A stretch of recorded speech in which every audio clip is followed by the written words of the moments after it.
बिस्मिल्लाहिर्रहमानिर्रहीम। अस्सलाम वालेकुम नाजरीन। आज का हमारा मौजू है सूरह आल इमरान। हम डॉक्टर शहजाद सलीम से पूछेंगे कि तीसरे नंबर पे आने वाली सूरह को सूरह आल इमरान कहा जाता है, इसकी वजह तस्मिया और इसके मज़ामीन पर ज़रा रोशनी डालें। बिस्मिल्लाहिर्रहमानिर्रहीम। सूरह आल इमरान का नाम लफ्ज़ आल इमरान से पड़ा है, जो इस सूरह के अंदर आयत नंबर 32 में आता है। इसके अल्फाज ये हैं कि इन्नल्लाह हस्तफ़ा आदम व नूह व आला इब्राहीम व आला इमरान अलल आलमीन। ये आयत असल में ये बताती है कि जैसे अल्लाह ताला हज़रत आदम को, हज़रत इब्राहीम को उन्होंने मुंतखब किया, इसी तरह से हज़रत नूह को मुंतखब किया, इसी तरह से अल्लाह ताला ने बाज़ अक़वाम को मुंतखब किया। और इंतख़ाब करने का मकसद ये था कि दुनिया पर सच की गवाही को पेश किया जा सके। तो इस वजह से जो बनु इब्राहीम है, जो हज़रत इब्राहीम की औलाद हैं, उनको भी इस मनसब पे फायज किया गया और उनकी पूरी की पूरी ज़ुर्रियत, उनकी पूरी की पूरी औलाद को ये ज़िम्मेदारी दी गई। जो आगे जो आया है आल इमरान का वर्ड, ये असल में हज़रत इब्राहीम के अपने ख़ानदान से हज़रत मसीह का ज़िक्र है।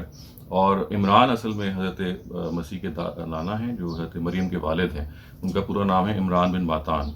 तो ये मैं अर्ज़ कर चुका हूँ कि आमतौर से अरब जो हैं वो अब सूरतों के नाम किसी एक ख़ास लफ्ज़ के पीछे रख लिया करते थे, और आमतौर से सूरतों के नामों का कोई ताल्लुक़ नहीं होता था उनके मज़ामीन से।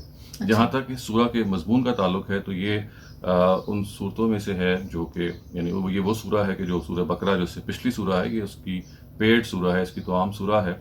और सूरह बकरा में ये हम पिछले बार डिस्कस कर चुके हैं कि अहले किताब पर अल्लाह ताला के पैगंबर ने हुज्जत को तमाम किया, सच को इस दर्जे में उन तक पहुंचाया कि उनके पास कोई इनकार की गुंजाइश ना रह सके। अच्छा। इस सूरह में भी इसी मजमून को लिया है। इसमें अलबत्ता ख़ास तौर से यानी बकरा में सूरह बकरा के अंदर ये काम अल्लाह ताला की तरफ से यहूद पर हुआ था, जो जूस थे नबी सल्लल्लाहु अलैहि वसल्लम के ज़माने में। और इस सूरह पे बिलखुसूस नसारा पे ये तमाम हुज्जत हुआ है। और फिर ज़ाहिर है कि मुसलमान उम्मत की जो तासीस है उसका भी बयान हुआ है, और फिर उनकी कुछ ज़िम्मेदारियाँ भी बयान हुई हैं। तो ये मुख्तसरन सूरह की जो वजह तस्मिया और उसके मज़ामीन की तफसील है। बहुत बहुत शुक्रिया डॉक्टर साहब। कल हम इंशाल्लाह एक नए सवाल के साथ डॉक्टर साहब की खिदमत में हाजिर होंगे। इजाज़त दीजिए। अल्लाह हाफ़िज़।